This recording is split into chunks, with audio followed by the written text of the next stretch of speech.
प्यारे साथियों, नमस्कार। कैसे हैं आप लोग? उम्मीद करता हूं आप लोग स्वस्थ है, मस्त और तंदुरुस्त है। जैसा कि थंबनेल के ऊपर आपको सीधा सीधा प्रतीत हो रहा है, हम लोग आज बात करेंगे शेख हसीना से संबंधित। और शेख हसीना की सीक्रेट बातें, शेख हसीना की सीक्रेट बातें आप सोचने के लिए मजबूर हो जाओगे कि शेख हसीना से संबंधित इस प्रकार के तथ्य भी है क्या। हर किसी को पता नहीं। शेख हसीना से संबंधित वो बातें हम लोग आज आपको बताने जा रहे हैं जो हर किसी को पता नहीं है, और प्रतियोगी योद्धा के लिहाज से वेरी वेरी इंपॉर्टेंट है। क्योंकि अपकमिंग एग्जाम में शेख हसीना से संबंधित 1 या 2 प्रश्न अवश्य आएंगे, और हर कोई एग्जाम में जो प्रश्न आएंगे यहीं से निकलने के पूरे पूरे संभावना है, पूरी पूरी आसार है। बात करें शेख हसीना की सीक्रेट बातें की, तो ध्यान रखना, पूरा मनोयोग से आप लोगों को ध्यान लगा के पूरा का पूरा वीडियो को देखना। पहला प्रश्न शेख हसीना से संबंधित, अपकमिंग एग्जाम में प्रतियोगी योद्धा को ध्यान में रखते हुए हम लोगों ने आप लोगों के सामने आज का सेशन आयोजित किया है। शेख हसीना, देखिए, दुनिया में सबसे अधिक समय तक पीएम पद पर रहने वाली महिला कौन थी? तो ध्यान रखना मेरे साथियों, कौन महिला थी? शेख हसीना। दुनिया में सर्वाधिक समय तक पीएम पद पर रहने वाली महिला, और उस महिला का नाम है मेरे साथियों शेख हसीना। क्या नाम है? शेख हसीना। बात करें शेख हसीना किस देश की पीएम थी? ध्यान रखना मेरे साथियों, बांग्लादेश। बांग्लादेश की शेख हसीना सर्वाधिक समय तक पीएम रही थी। अब लगे हाथ बता देते हैं कि सर्वाधिक समय तक पीएम पद पर रही थी तो कब कब रही थी? तो ध्यान रखना मेरे साथियों, 1996 से लेकर के 2001 तक, और उसके बाद में 2009 से लेकर के 2024 तक पीएम पद पर रही थी शेख हसीना। शेख हसीना की बात करें तो शेख हसीना की कौन सी पार्टी थी? तो ध्यान रखना मेरे साथियों, शेख हसीना की पार्टी थी अवामी लीग। और इस अवामी लीग के संस्थापक कहा जाता है इनके पिता को, जिनका नाम था शेख मुजीबुर रहमान। अवामी लीग, अवामी का तात्पर्य होता है मेरे साथियों जनता, और लीग का मतलब होता है समूह, या फिर अपन दल कह सकते हैं, यानी जनता का दल या फिर जनता की पार्टी। अगला प्रश्न क्या कह रहा है? देखिए, शेख हसीना से संबंधित बहुत ही सीक्रेट प्रश्न है कि शेख मुजीबुर रहमान और शेख हसीना का क्या संबंध था? तो शेख मुजीबुर रहमान शेख हसीना के क्या थे? पिता थे। शेख मुजीबुर रहमान को कहा जाता है फादर ऑफ बांग्लादेश। क्या कहा जाता है? फादर ऑफ बांग्लादेश भी कहा जाता है शेख हसीना के पिता मुजीबुर रहमान को। शेख मुजीबुर रहमान को कहा जाता है बांग्लादेश का राष्ट्रपिता। क्या कहा जाता है? बांग्लादेश का राष्ट्रपिता कहा जाता है। और शेख मुजीबुर रहमान को एक और उपनाम दिया गया है, और उपनाम या फिर संज्ञा की बात करें कहा जाता है मेरे साथियों बंग बंधु। क्या कहा जाता है? बंग बंधु। किसे कहा जाता? शेख हसीना के पिता मुजीबुर रहमान को कहा जाता। बात करें शेख हसीना पहली बार भारत में शरण कब ली थी, और उस समय भारत के पीएम कौन थे? शेख हसीना ने पहली बार भारत में शरण कब ली थी? अब आप लोगों के मन में आ रहा, सर पहली बार कब क्या ली थी? अभी 5 अगस्त को ली है, हमारे को याद है। लेकिन प्यारे मित्रों, ध्यान रखना, 5 अगस्त से पहले एक बार शेख हसीना ने और भारत में शरण ली थी। और बात करें पहली बार शरण की, तो ली थी मेरे साथियों 1975 में शेख मुजीबुर रहमान साहब की क्या हो जाती है? हत्या हो जाती है। और उस समय अगर वहां पर होती कौन? शेख हसीना, तो शेख हसीना की भी हत्या हो सकती थी। लेकिन उस समय शेख हसीना विदेश के अंदर थी, और तत्काल प्रभाव से फोन से बातचीत की, इंदिरा गांधी से शरण मांगी, और इंदिरा गांधी ने शरण दी थी। तो शरण भारत में प्रथम शरण कब ली थी? 1975 में ली थी। और उस समय पीएम कौन थी? तो ध्यान रखना, पीएम थे मेरे साथियों इंदिरा गांधी। कैसा लग रहा है सेशन? फटाफट से कमेंट करके बताइए। बात करें वर्तमान में शरण कब ली, तो ध्यान रखना मेरे साथियों वर्तमान में शरण की बात करें, वर्तमान में शरण ली थी आपके 5 अगस्त को शरण ली थी। और ध्यान रखना मेरे साथियों, अगस्त का महीना शेख हसीना के ऊपर बहुत भारी पड़ रहा है। 1975 वर्ष भी अगस्त का महीना था जब पहली बार शरण ली थी भारत के अंदर शेख हसीना ने। वर्तमान में भी 5 अगस्त को शरण लिए। तो कहते हैं कि समय इस तरह नहीं रहता, समय चलता रहता है, वक्त गुजर जाता है मेरे साथियों, वक्त का कोई भरोसा नहीं रहता है, समय कब पलटी मार जाता है। दूसरी बार शरण ली है किसने? शेख हसीना ने, जो कि बांग्लादेश की प्रधानमंत्री हुआ करती थी। बात करें बांग्लादेश के वर्तमान राष्ट्रपति, और बांग्लादेश के वर्तमान राष्ट्रपति का नाम है मेरे साथियों मोहम्मद शहाबुद्दीन। बात करें बांग्लादेश के वर्तमान सेना प्रमुख, तो सेना प्रमुख है मेरे साथियों वकार उज जमा। और बात कर लेते हैं शेख हसीना के इस्तीफे के बाद अंतरिम सरकार का प्रमुख कौन बना? तो प्रमुख बना मेरे साथियों मोहम्मद यूनुस। और मोहम्मद यूनुस की बात करें तो मोहम्मद यूनुस विख्यात अर्थशास्त्री है। कहाँ के? बांग्लादेश के। बांग्लादेश के विख्यात क्या है? विख्यात है आपके अर्थशास्त्री। और इसी मोहम्मद यूनुस को मिला था मेरे साथियों 2006 में नोबल शांति पुरस्कार। क्या मिला था? नोबल शांति पुरस्कार। और इसी मोहम्मद यूनुस को कहा जाता है बांग्लादेश में गरीबों का बैंकर कहा जाता है। क्या कहा जाता है? गरीबों का बैंकर कहा जाता है।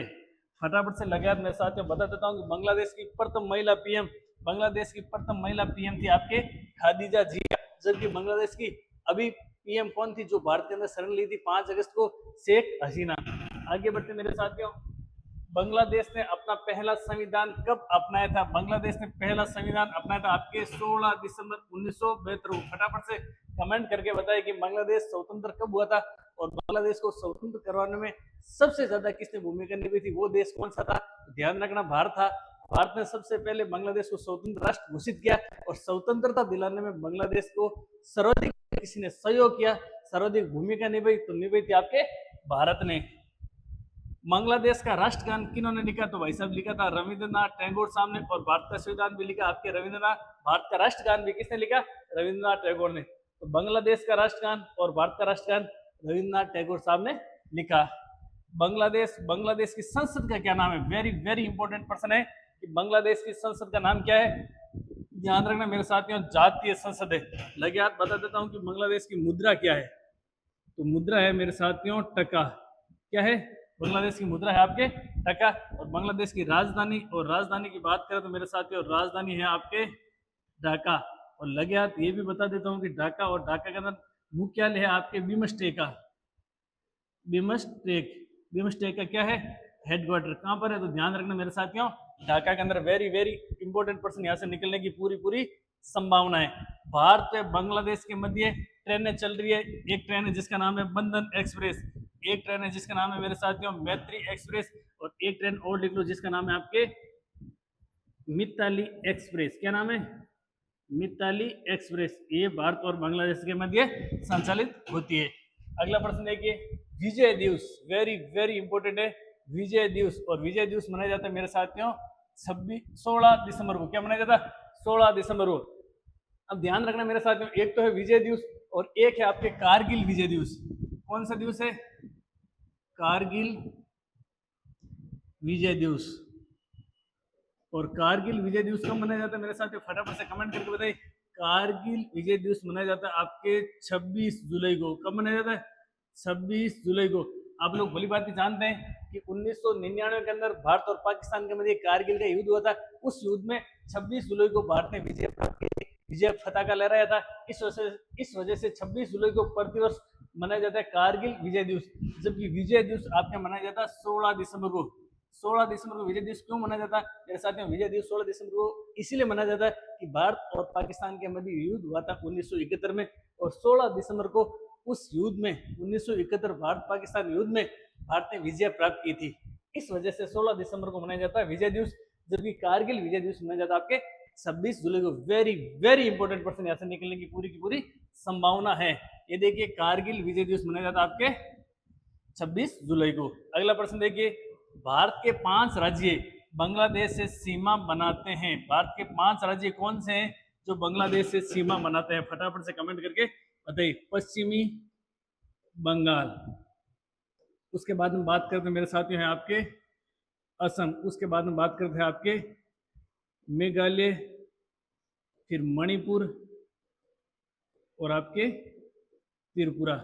लगे हाथ ये भी बता देता हूं कि भारत की सर्वाधिक सीमा, स्थलीय सीमा की बात करें तो बांग्लादेश के साथ में लगती है, और लगती है मेरे साथियों 4096 किलोमीटर सीमा बांग्लादेश के साथ में लगती है, सर्वाधिक स्थलीय सीमा। और बांग्लादेश से कितने राज्य सीमा बनाते हैं? तो 5 राज्य सीमा बनाते हैं। और वेरी वेरी इंपॉर्टेंट ये लाइन है कि बांग्लादेश वाल शेख हसीना के साथ में अभी जो मैटर हुआ, अभी मुद्दा हुआ, उसके पीछे मुख्य कारण क्या है? तो बांग्लादेश के वर्तमान संकट का मुख्य कारण क्या है?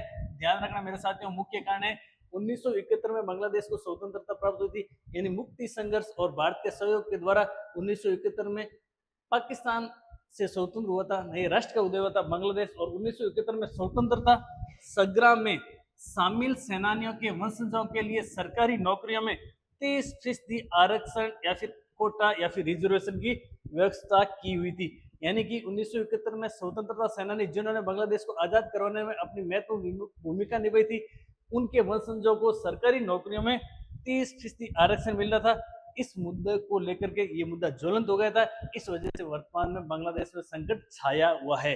प्यारे साथियों, प्यारे प्रतियोगी योद्धाओं, आपने खूब डिबेट सुनी होगी, लेकिन आपके एग्जाम में यहाँ से अपकमिंग एग्जाम में करंट से सीधे सीधे प्रश्न बनने की पूरी संभावना है। जय हिंद साथियों, मिलेंगे अगले सेशन में। तब तक मस्त रहिए, हंसते रहिए, मुस्कुराते रहिए और पढ़ते रहिए, और इन सीक्रेट बातों को आपको अच्छे से नोट डाउन कर लेना है, जिससे कि आपके अपकमिंग एग्जाम के अंदर एक भी पर्सन गलत नहीं होना चाहिए। सीक्रेट बातें शेख हसीना से संबंधित जो हर किसी को पता नहीं है, और उम्मीद करता हूँ आप इसको फैला दीजिए, जिससे कि हर प्रतियोगी योद्धा के पास में क्लास चली जाए और उसका भी एक दो क्वेश्चन सही हो जाए। वो भी आपको क्या देगा, उसका भी सिलेक्शन हो जाएगा, और वो भी आपको दुआ देगा।